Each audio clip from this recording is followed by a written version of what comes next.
The Zorak, a fierce alien race with sharp claws and glowing red eyes, believed they could do whatever they wanted.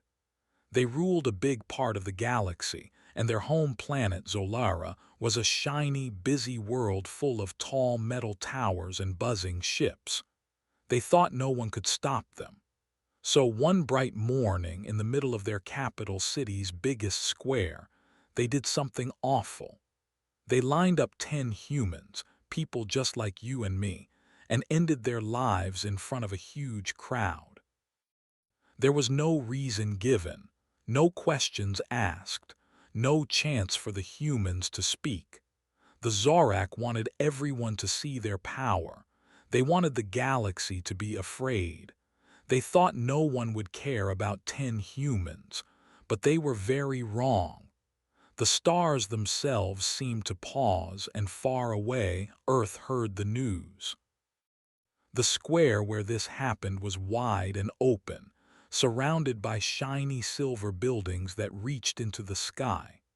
A giant statue of a Zorak warrior stood in the center, its claws raised high, as if daring anyone to challenge them. The ground was made of smooth black stone that sparkled under Zolara's 2 suns. Thousands of Zorak gathered to watch, their scales clicking as they whispered to each other. Some cheered. Some stood quietly, unsure. The humans, dressed in simple gray clothes, stood tall even as the Zorak guards pushed them forward. They didn't cry or beg. They looked at the crowd, their eyes steady as if they knew something the Zorak didn't. The air was thick with tension, like the moment before a storm. When it was over, the square was silent. The Zorak expected the galaxy to move on, to forget. But the galaxy was watching, and it didn't forget. News of the event spread fast. Tiny drones, no bigger than a coin, floated above the square, recording everything. These drones belonged to traders, travelers, and spies from other planets. They sent the images across the stars to places the Zorak couldn't control. On distant worlds, people saw what happened. They saw the humans standing bravely. They saw the Zorak's cruelty. Whispers began in markets, in meeting halls, and on ships drifting through space. Did you hear what the Zorak did? People asked. They killed humans just like that. The Zorak thought no one would care about a few humans from a small, blue planet. They didn't know Earth was different. They didn't know Earth was listening, and Earth never forgets its own. The Zorak leaders sat in their grand council hall, a huge room carved from dark crystal. The walls shimmered with red and purple light, making their scales glow. They laughed as they planned their next move. "Humans are weak," one leader said, his voice deep and rough. "They have no claws, no armor, their planet is small. Who will stop us?" Another leader, older, with scars across his face, nodded. "This will show everyone," he said. "The Zorak rule, and no one dares to fight us." They thought their show of strength would make other planets bow down. They thought fear would keep the galaxy quiet. But fear doesn't always work. Sometimes it wakes people up, and Earth was waking up. On Earth, the news arrived like a spark in dry grass. It started with a single message sent from a trader's ship to a small station orbiting the moon. The message was simple. Zorak executed 10 humans, no reason, no mercy. From there it spread to cities, to homes, to schools. People stopped what they were doing. They watched the recordings on their screens. They saw the humans in the square standing tall. They saw the Zorak guards, their weapons gleaming. They saw the moment it happened, and their hearts grew heavy. Parents hugged their kids. Friends called each other. Leaders met in quiet rooms. The air on Earth felt different, like it was charged with electricity. Something big was coming, and everyone could feel it. The Zorak didn't know much about humans. They thought Earth was just a small planet, one of many, easy to ignore. They didn't know that humans stick together. They didn't know that when you hurt one human, you hurt them all. The 10 people they chose weren't just random. They were teachers, workers, dreamers. One was a young woman who loved to paint, her pictures full of stars and bright colors. Another was a man who built machines that helped farmers grow food. Each one had a story, a family, a home. The Zorak thought they were nothing, but to Earth they were everything. The galaxy might have been watching, but Earth was more than watching. Earth was planning. The Zorak's mistake wasn't just what they did, it was where they did it.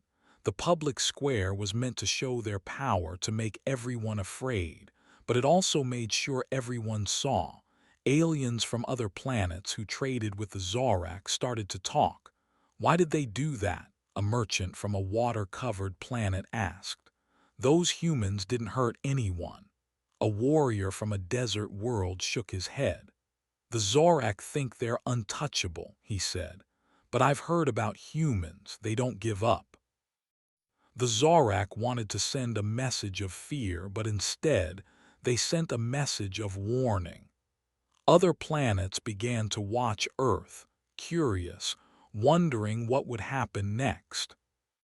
Back on Zolara, the Zorak went on with their day.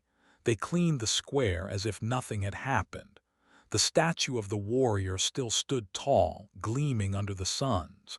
Ships flew in and out of the city, carrying goods and soldiers. The leaders met again, planning new ways to show their strength. They didn't notice the drones still floating, still watching. They didn't notice the signals being sent across the galaxy. They didn't hear the quiet anger growing on Earth. They thought they had won. They thought silence meant surrender, but silence can mean something else. Sometimes silence means someone is getting ready. On Earth, people started to gather, not in big crowds, not yet. They met in small groups, in homes, in hidden places. They talked about the 10 humans. They shared their names, their stories. "We can't let this go," one woman said, her voice strong. "They thought no one would care. We'll show them we care." A man nodded, his hands clenched. "They don't know us," he said. "They don't know what we can do." The meetings grew longer, the plans grew bigger. Earth wasn't loud about it. There were no speeches, no banners. But the spark from that message was turning into a fire. The Zorak thought they had silenced the humans. Instead, they had given them a reason to act.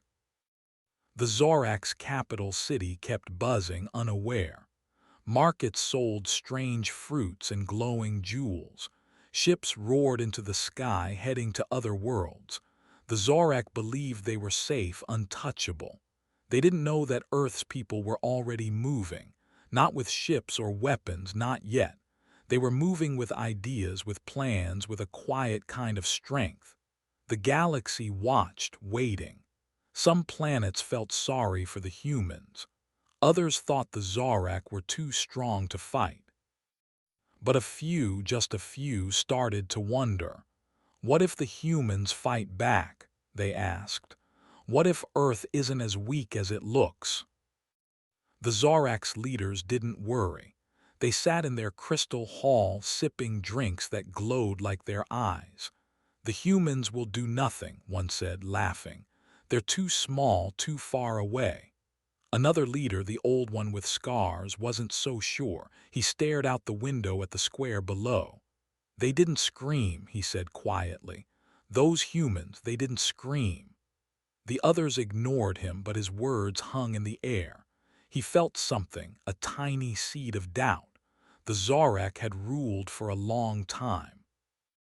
They had crushed other races, taken their lands, silenced their voices.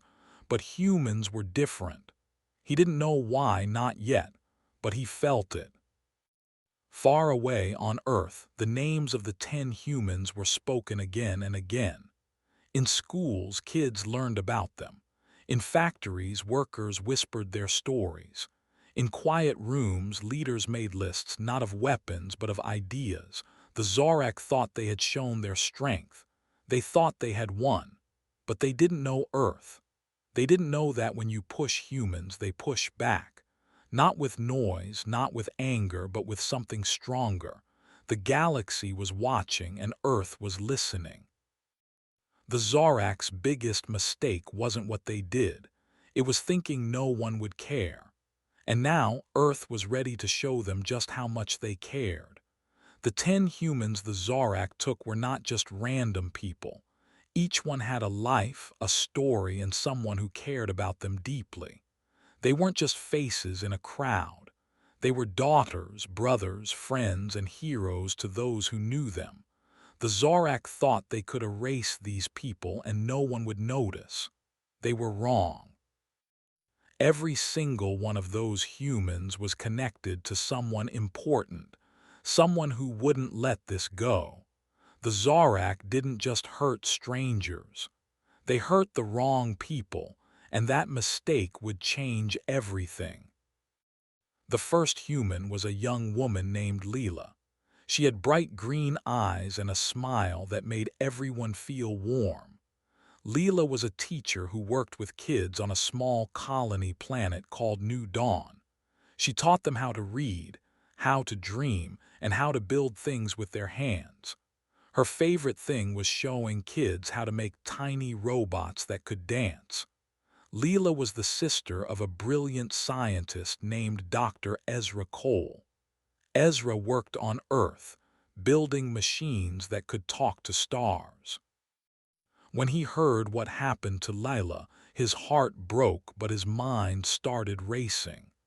He wasn't just sad, he was angry and he was smart. He began to think of ways to make the Zorak pay. Another human was a man named Kale. He was tall, with strong hands and a quiet voice. Kale fixed ships for a living, making sure they could fly through the stars without breaking. He was loved by Commander Aisha Patel, a woman who led a fleet of Earth's fastest ships. Aisha and Kale had grown up together, running through fields as kids, dreaming of exploring the galaxy. When Aisha heard Kale was gone, she stood on the bridge of her ship, staring at the stars. Her crew watched her, waiting for orders. She didn't cry, she just said, "We're going to fix this." Aisha wasn't just a commander, she was a friend who would fight for Kale. Then there was Myra, a young girl who loved to sing. Her voice was so beautiful it could make anyone stop and listen. She traveled between planets, sharing her songs with people who worked hard and needed hope. Myra was the daughter of a famous builder named Torin. Torin designed homes that could float in the sky, safe from storms. When he learned what the Zorak did to Myra, he stopped his work. He sat in his workshop, surrounded by tools and blueprints, and made a promise. "They took my daughter," he said. "They'll learn what humans can build." Torin wasn't just a builder of homes. He was a builder of plans, and he was ready to act. Another human was Samir, a farmer who grew food on a dry, dusty planet. He had a knack for making plants grow where nothing should. His fields were green and full of life, feeding thousands of people. Samir was the best friend of a hacker named Riley. Riley could break into any computer no matter how strong its locks. When Riley heard about Samir, they didn't sleep. They sat at their desk, surrounded by screens, typing faster than ever. "The Zorak think they're safe," Riley whispered. "I'll show them they're not." Riley wasn't just a hacker. They were a friend who would fight with their mind. There was also Elena, a nurse who saved lives. She worked on a space station, helping people hurt in accidents or sick from strange alien germs. Elena had a soft voice and steady hands, and she never gave up on anyone. She was the cousin of a pilot named Jackson who flew tiny, fast ships through dangerous asteroid fields. Jackson loved Alina like a sister. When he heard what happened, he gripped the controls of his ship so hard his knuckles turned white. "They can't do this," he said. "Not to her, not to any of us." Jackson wasn't just a pilot. He was family, and family fights back. Another human was a boy named Taro, only 16 years old. He loved fixing broken machines and making them better. Taro could take apart an old engine and turn it into something new, like a toy or a tool. He was the son of a diplomat named May, who traveled to other planets to make peace. May was good at talking, at making enemies into friends. But when she heard about Taro, her calm voice shook. "They took my son," she said. "They'll see what humans do for their children." May wasn't just a talker. She was a planner, and she was ready to change the game. Then there was Carlos, a cook who made meals that brought people together. His food was so good that even aliens loved it. He worked on a trading ship, feeding the crew and making them laugh with his stories. Carlos was the brother of a spy named Lucia. Lucia moved through the galaxy like a shadow, gathering secrets no one else could find. When she learned about Carlos, she didn't cry. She slipped into a dark room, opened her secret files, and started working. "The Zorak think they're strong," she said. "I'll show them what strength really is." Lucia wasn't just a spy. She was a sister, and she was ready to strike. Another human was Amara, a writer who told stories about the stars. Her books were read on every planet by kids and grown-ups alike. She had a way of making people feel brave, like they could do anything. Amara was the best friend of an engineer named Vic. Vic built bridges between planets, huge structures that let people travel faster. When Vic heard about Amara, he stopped his work. He looked at his plans, his tools, and his team. "We're not building bridges today," he said. "We're building something else." Vic wasn't just an engineer. He was a friend, and he was ready to fight. There was also Nia, a scientist who studied alien animals. She loved learning how they lived, what they ate, and how they moved. Nia was kind, always sharing her discoveries with others. She was the sister of a general named Malik. Malik led Earth's ground forces, teaching soldiers how to protect their homes. When he heard about Nia, he stood in front of his troops, his face hard as stone. "They took one of ours," he said. "We'll show them what Earth does." Malik wasn't just a general. He was a brother, and he was ready to lead. The last human was Leo, a kid who loved to draw. His pictures were full of colors, showing planets and ships and dreams of the future. Leo was the nephew of a trader named Zara. Zara flew across the galaxy, buying and selling goods, making deals with aliens. She was tough, but she loved Leo like her own son. When she heard what the Zorak did, she stopped her ship in the middle of space. "They took my Leo," she said. "They'll pay for that." Zara wasn't just a trader. She was family, and she was ready to move. Each of these humans was special, not just because of what they did, but because of who loved them. The Zorak didn't know this. They thought they could pick 10 people, take them away, and no one would care. They didn't know about Ezra, the scientist with a brilliant mind. They didn't know about Aisha, the commander with a fleet of ships. They didn't know about Torin, Riley, Jackson, May, Lucia, Vic, Malik, or Zara. They didn't know that every human they took had someone waiting, someone planning, someone ready to fight back. The Zorak thought they were hurting strangers, but they were wrong. They hurt people with families, with friends, with dreams. And those families and friends weren't going to stay quiet. On Earth, The names of these 10 humans started to spread. People talked about Lila, Kale, Myra, Samir, Alina, Taro, Carlos, Amara, Nia, and Leo. Kids in schools wrote their names on posters. Workers in factories whispered their stories. Leaders in tall buildings said their names in meetings. These weren't just 10 people. They were 10 reasons to act. The Zorak thought they could scare the galaxy by showing their strength. Instead, they gave Earth a reason to come together. The galaxy was watching, and Earth was ready to show what happens when you hurt the wrong people. The Zorak didn't understand humans. They thought humans were weak with no claws or scales. They thought Earth was small, easy to ignore. But humans don't need claws to be strong. They don't need scales to fight. They have hearts that care, minds that plan, and hands that build. The 10 humans they took were proof of that. Leela taught kids to dream. Kale fixed ships to fly. Myra sang songs of hope. Samir grew food for thousands. Alina saved lives. Taro made broken things new. Carlos brought people together. Amara wrote stories of courage. Nia learned from the stars. Leo drew pictures of tomorrow. Each one was a spark, and together they started a fire.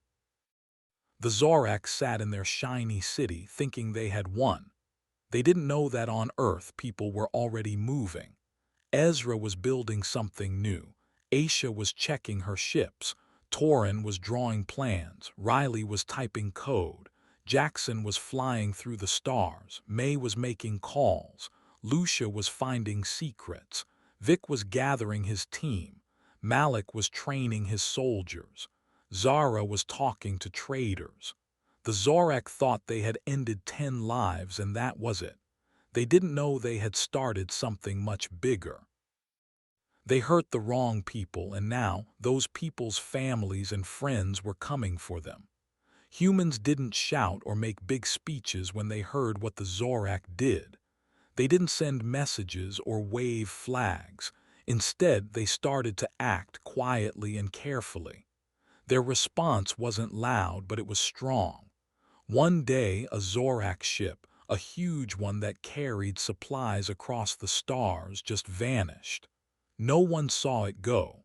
No one heard a sound. Then a Zorak supply station, a giant metal building floating in space, stopped working. Its lights went dark and its machines fell silent. There were no battles, no explosions, no warnings. The Zorak laughed at first, thinking it was nothing. But deep down, they felt a shiver. Something had started and it wasn't going to stop. The missing ship was called the Iron Claw, a massive Zorak freighter that hauled food and weapons to their outposts. It was last seen near a quiet corner of the galaxy where stars glowed softly and space was calm. The crew was small, just a dozen Zorak workers, but they were proud of their shiny ship. One moment it was sailing through the dark, its engines humming. The next it was gone. No distress call, no wreckage, no clues. The Zorak sent other ships to look for it, but they found nothing but empty space. On Earth, no one said a word about it, but in secret rooms people smiled. The humans had made their first move. The supply station was next. It was called Zal 7, a big hub where the Zorak stored fuel and tools for their fleet. It floated near a red planet, spinning slowly like a giant wheel.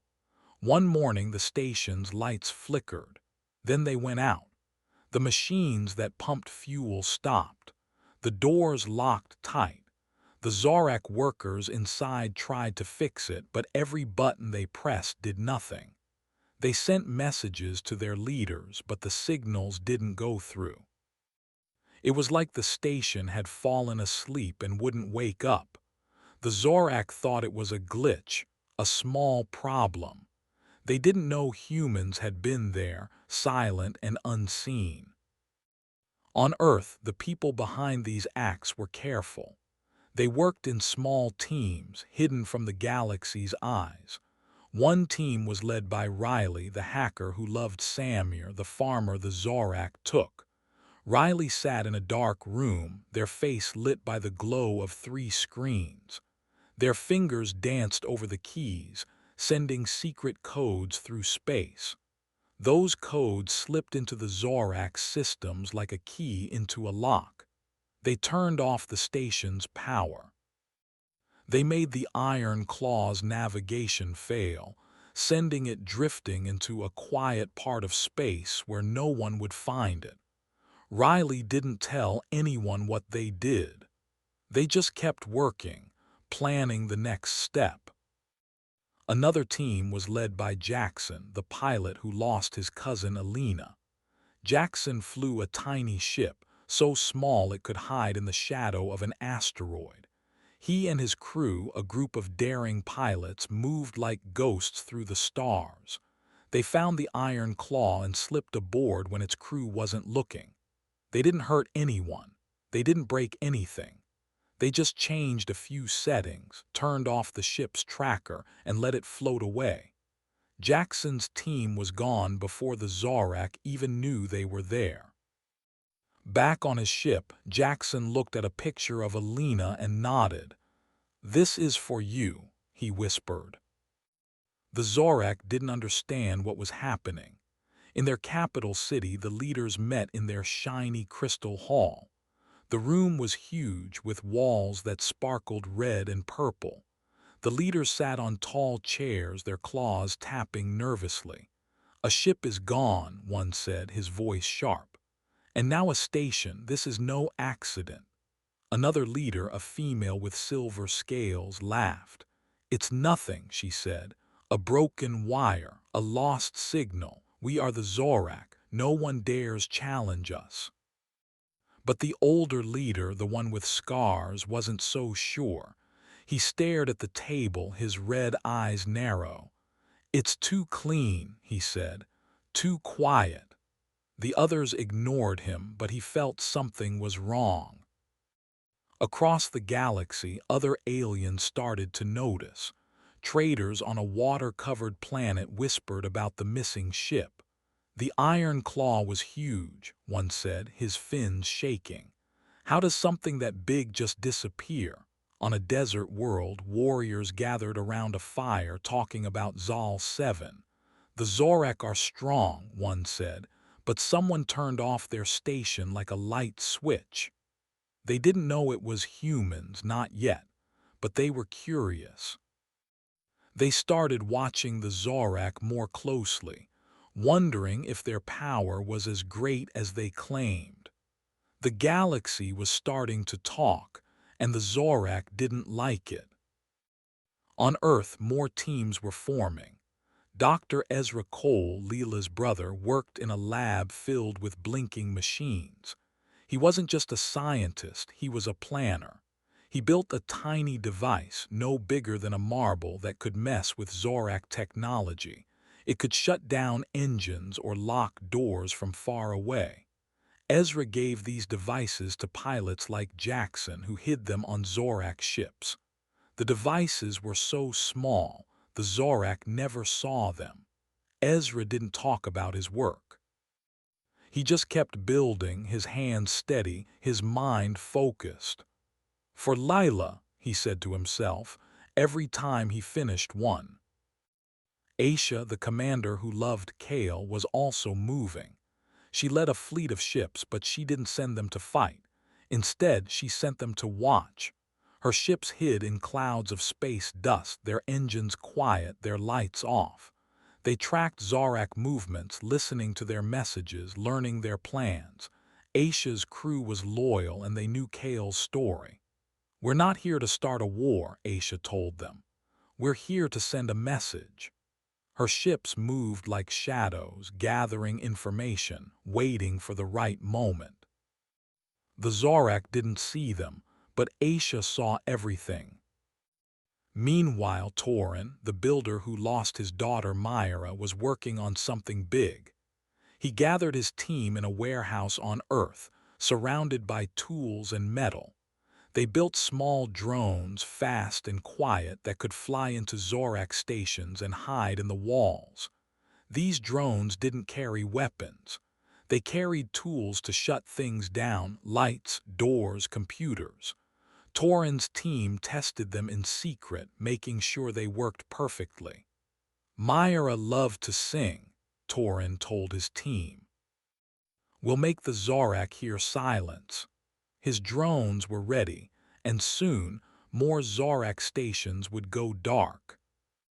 The Zorak started to feel uneasy. In their markets, where glowing fruits and shiny jewels were sold, traders talked about the missing ship. "It's strange," one said, his claws clicking. "No one steals from the Zorak. At their outposts, soldiers check their systems twice, then 3 times. Why did Zal 7 stop?" they asked. "What's going on?" The Zorak were used to being feared, but now they felt something new, a tiny seed of worry. They laughed it off, telling each other it was nothing. But deep down, they weren't so sure. On a trading planet far from Zolara, a human named Zara was making deals. Zara, who lost her nephew Leo, was a trader who knew everyone.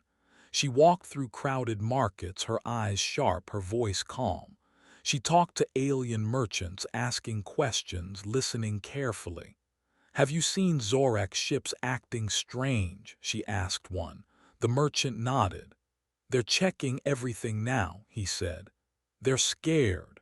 Zara smiled, but she didn't say why.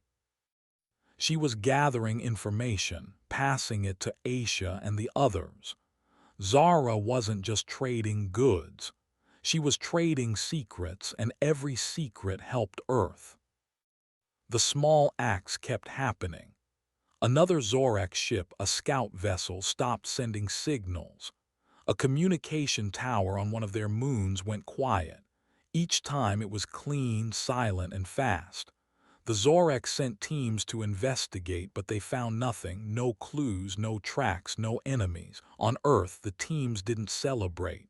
They didn't cheer or make noise. They just kept working. Riley hacked another system. Jackson flew another mission. Ezra built another device. Aisha watched and waited. Torin sent more drones. Each step was small, but together they were building something big. The Zorak leaders met again, their voices louder now. "This is no accident," one shouted, slamming his claw on the table. The crystal walls shook. "Someone is doing this." The female leader, the one with silver scales, still laughed. "You're jumping at shadows," she said. "No one would dare." But the scarred leader leaned forward, his eyes glowing. "It's the humans," he said. The others stared at him, then laughed even louder. "Humans," one said. "They're weak. They have no power." But the scarred leader didn't laugh. He remembered the humans in the square, how they stood tall, how they didn't scream. He felt that seed of worry grow. The galaxy was buzzing now. On every planet, in every market, people talked about the Zorak's troubles. "Their ships are vanishing," a trader said. "Their stations are breaking," a pilot added. No one knew it was humans, not yet, but they knew something was happening. The Zorak's power, which once seemed unbreakable, was starting to crack. And on Earth, the humans kept moving, quiet and steady. They didn't need to shout. They didn't need to fight. They just needed to act, one small step at a time. The Zorak laughed at first, but now they weren't laughing. Something had started, and it was growing bigger every day. The Zorak were used to being the strongest in the galaxy. Their ships ruled the stars. Their cities shone like jewels, and no one dared to challenge them. But one Zorak leader, an old warrior named Kraz, began to feel uneasy. He sat in the Grand Council Hall on Zolara, the Zorak's capital planet, staring at a glowing screen. Reports were coming in, one after another, and they didn't make sense. A ship gone here. A station silent there. Kraz's red eyes narrowed as he read. He saw a pattern. These weren't accidents. They weren't random.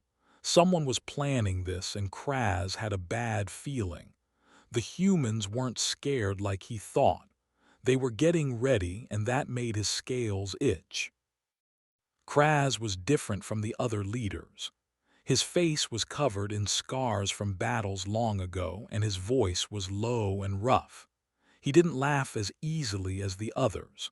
While they sat in their tall chairs, sipping glowing drinks and boasting about Zorak power, Kraz stayed quiet. He remembered the humans in the public square, the 10 who stood tall even when they knew what was coming. They didn't beg or cry. That stuck with him. Now, as he looked at the reports, he felt a chill. "This is no glitch," he said, his claws tapping the table. The other leaders barely listened, but Kraz knew. Something big was happening. The reports were clear. The Iron Claw, a huge supply ship, had vanished weeks ago. No signal, no trace. Then Zal 7, a key station, went dark. Its power cut off like someone flipped a switch. After that, a communication tower on a Zorak moon stopped working. Then a small outpost near a gas planet lost contact. Each time there was no warning, no fight, no clue. The Zorak sent teams to check, but they found nothing. Empty ships, silent stations. It was like the galaxy itself was playing tricks. But Kraz didn't believe in tricks. He saw a plan, and it pointed to one place: Earth. In the council hall, the other leaders weren't worried yet. The room sparkled with crystal walls, reflecting the light of Zolara's 2 suns. A young leader named Vera, with silver scales and a sharp smile, leaned back in her chair.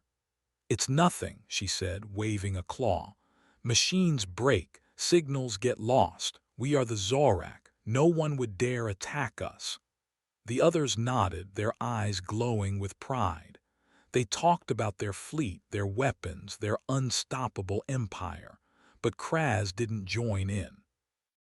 He kept reading, his mind racing. "It's too perfect," he said softly. "Every hit is clean, no mistakes. This is humans."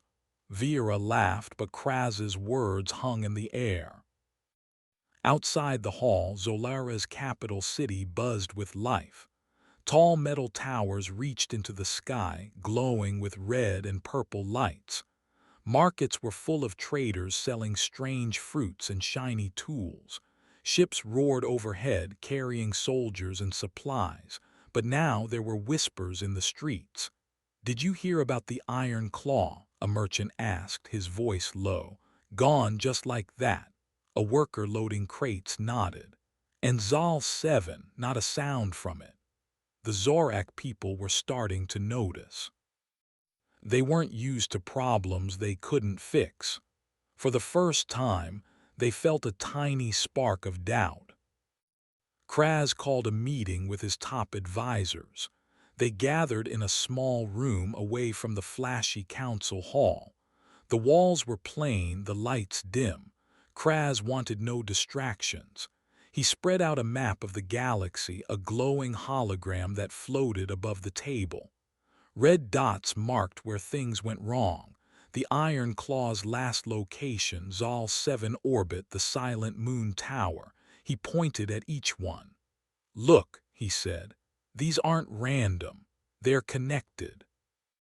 His advisors, a mix of soldiers and tech experts, leaned closer. One, a young female named Tira, frowned. "But who would do this?" she asked. Kraz's eyes met hers. "Humans," he said. The room went quiet.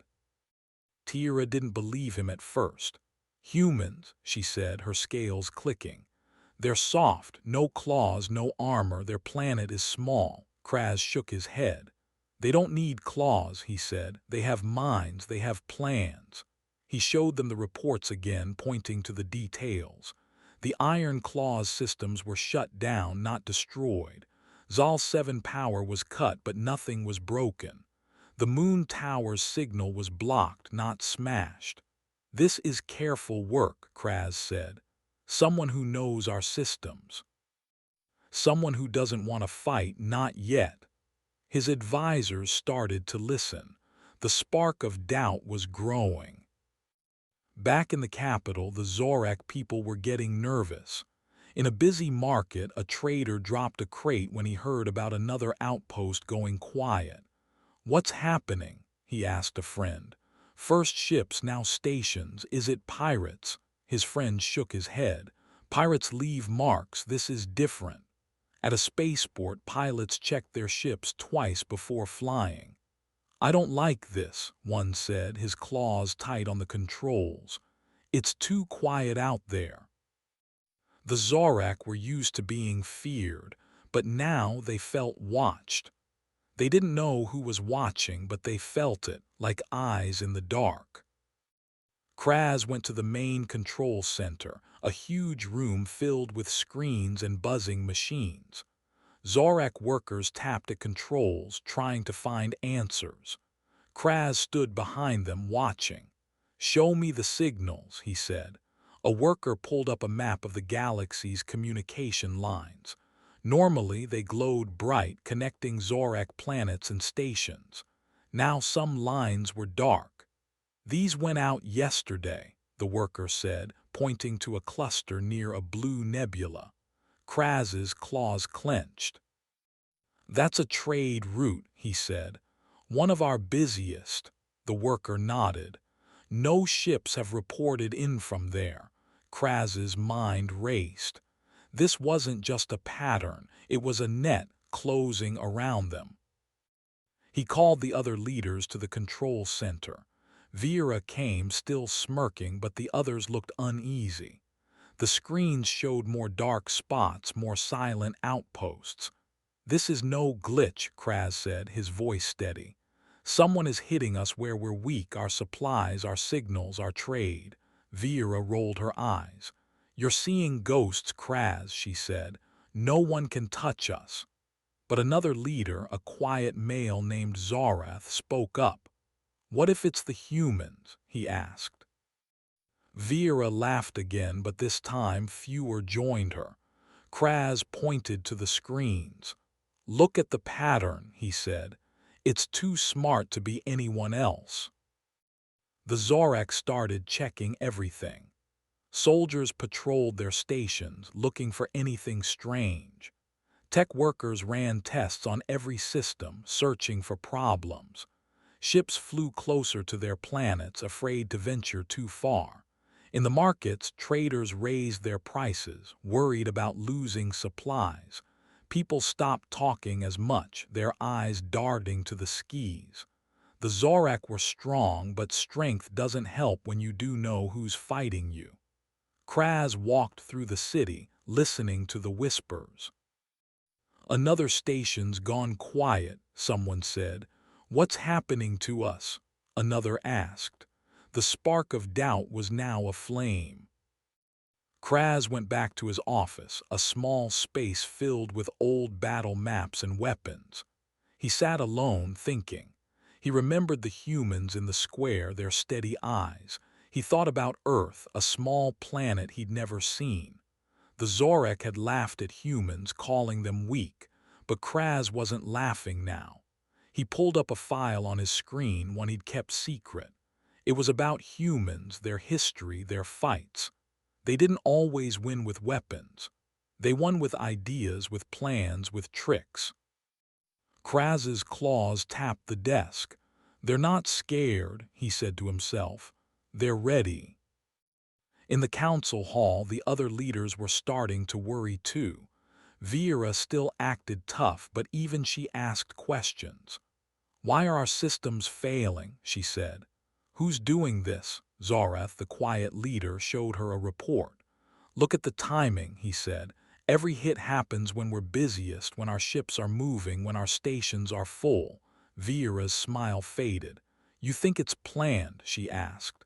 Zorath nodded. "It's like they know us." The leaders looked at each other, their claws twitching. For the first time, they wondered if Kraz was right.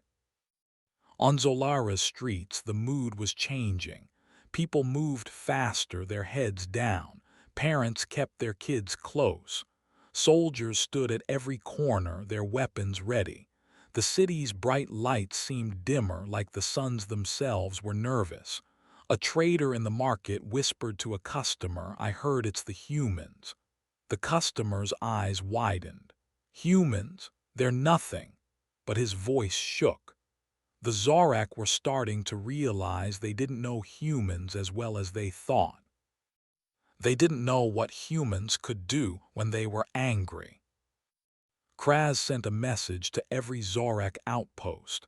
"Check your systems," he wrote. "Watch for anything strange, report everything." He didn't say it was humans, not yet. He didn't want to scare his people, but he knew. Deep down, he felt it. The humans weren't running. They weren't hiding. They were striking, one quiet hit at a time. Kraz looked out his window at the city below.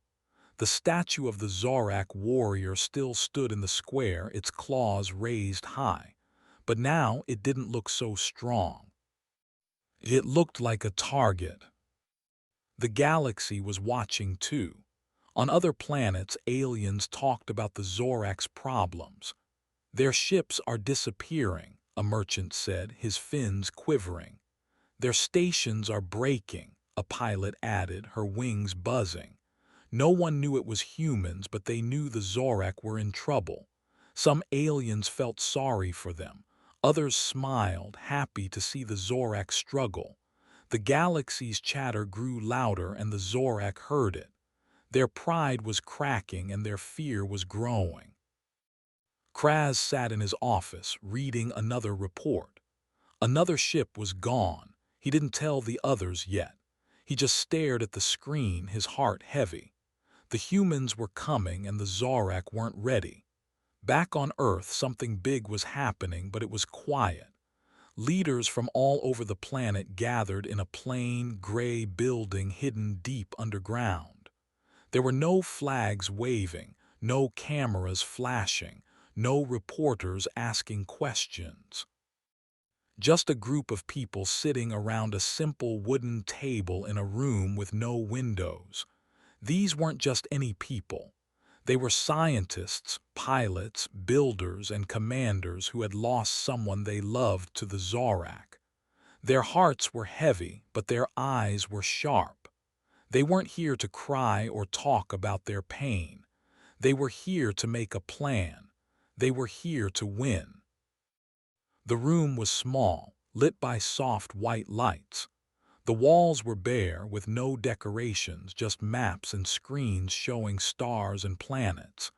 The air felt heavy, like everyone knew this meeting could change everything. At the head of the table sat Aisha, the commander who lost her friend Kale. Her face was calm, but her hands were steady, ready to act. Next to her was Dr. Ezra Cole, the scientist whose sister Leela was taken. His glasses sat low on his nose as he scribbled notes. Across from him was Torin, the builder who lost his daughter Myra. He leaned forward, his big hands folded, listening closely. Others were there too: Riley the hacker, May the diplomat, Lucia the spy, and more. Each one had a reason to fight, and each one brought something special to the plan. Aisha spoke first, her voice clear and strong. "The Zorak think they've scared us," she said.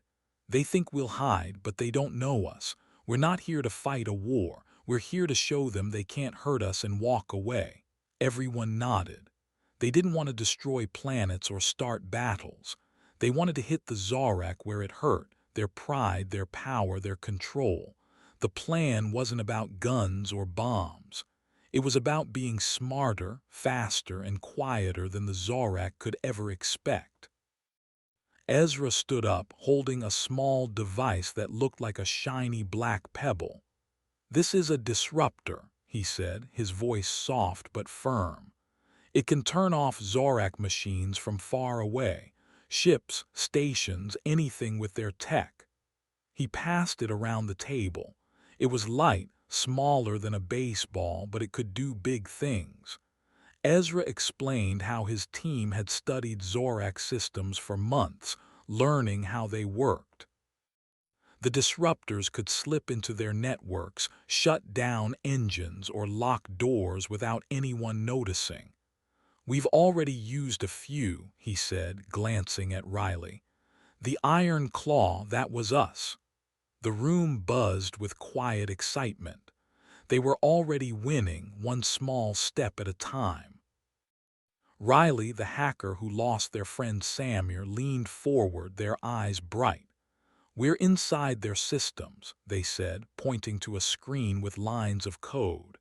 "Every ship, every station, they all talk to each other. I've been sneaking in, changing things, not big changes, just enough to make them worry." Riley explained how they turned off Zal 7 power and blocked signals from the moon tower. "They don't even know we're there," they said with a small grin. "But they're starting to feel it." The others nodded. Riley's work was like a shadow moving through the Zorak's world, unseen but powerful. Torin the builder spoke next.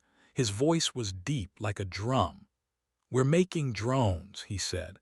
"Small ones, fast ones. They can fly into Zorak stations and hide in the walls. They don't shoot. They just stop things, lights, doors, computers."